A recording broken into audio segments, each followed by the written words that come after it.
আপনাদের উপরে নির্ভর করে যে এতদিন যে আমরা পরিশ্রম করলাম, 17 বছর ধরে যে ভোটের জন্য লড়াই করতেছি, এই ভোটটার জন্য লড়াই করতেছি।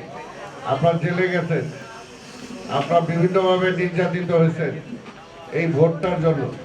আমরা এই ভোটটা সম্পূর্ণভাবে নির্ভর করে ভালো হবে না খারাপ হবে সেটা আপনাদের উপরে। এটা বুঝতে পারছেন আপনারা? আর আপনারা যে ওনারা ভালোভাবে বুঝেছেন যে আপনারা সবাই এক একজন তারেক রহমান, তার প্রতিনিধি হিসাবে আপনারা সেখানে অংশগ্রহণ করতেছেন, সেই কাজটা করতেছেন। কাজে তারেক রহমান নিজের ভোটের জন্য একটা কাজ যেভাবে বুঝে নিবে, আপনি তো সেভাবে বুঝে নেবেন।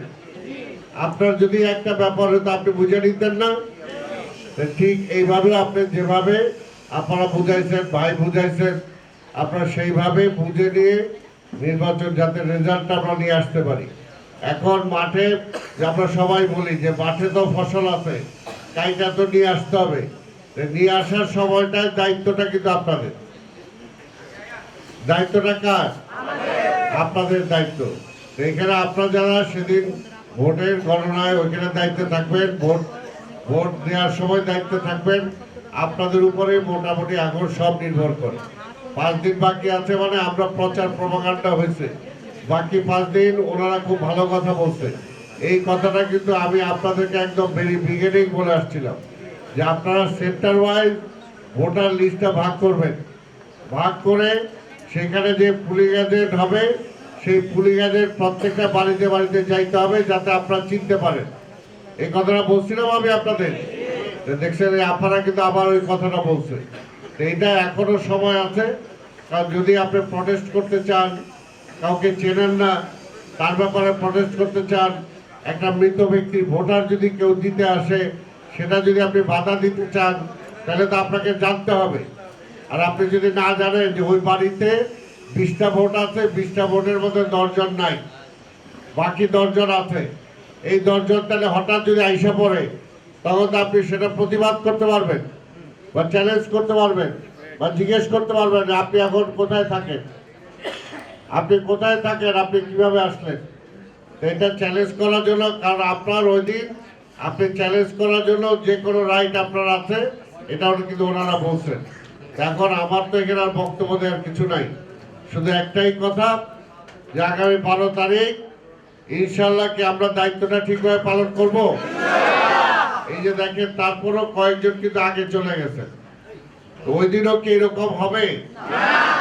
দেখা গেল দায়িত্ব দিচ্ছেন, যদি কোনো কারণে আপনাকে বাইরে যেতে হয় আরেকজনকে দায়িত্ব দিয়ে যেতে হবে। দায়িত্ব দেওয়া ছাড়া কোনো অবস্থাতেই 1টা মিনিটের জন্য আপনার পুলিং বুথ যেটা সেই বুথ খালি রাখবেন না। আর বিএনপির মতো দলে যদি খালি থাকে তাহলে আর কি হবে? এটা কোনো কথা হবে? এটা কেউ বিশ্বাস করবে? কারণ আমরা তো এক এক জায়গায় 2 জন যে বলছেন, আপনি 2 জন বা 3 জন কি বলছেন, আপনারগুলো আপনি জমা দিবেন মেজর মিজানের কাছে, তারপর ওইখান থেকে স্ক্রুটিনিং করে যেগুলো একজন করেই থাকবে, কিন্তু আরেকজন স্ট্যান্ড বাই থাকবেন, আরেকজন স্ট্যান্ড বাই সেন্টারেই থাকবেন, ভিতরে হয়তো ঢুকতে পারবেন না, কিন্তু কোনো কারণে যদি রিপ্লেস করতে হয় তাহলে আপনাকে যাতে পাওয়া যায়, আবার অন্য কাউকে যাতে না দিতে হয়, কারণ আপনাকে যাতে সেখানে পাওয়া যায় তাহলে সাথে সাথে যাতে আপনাকে সেখানে দেওয়া যায়। হঠাৎ হইতে পারে একজনের যে কোনো কারণে তার চলে যাইতে হইতে পারে, অসুস্থ হইতে পারে, তাই না?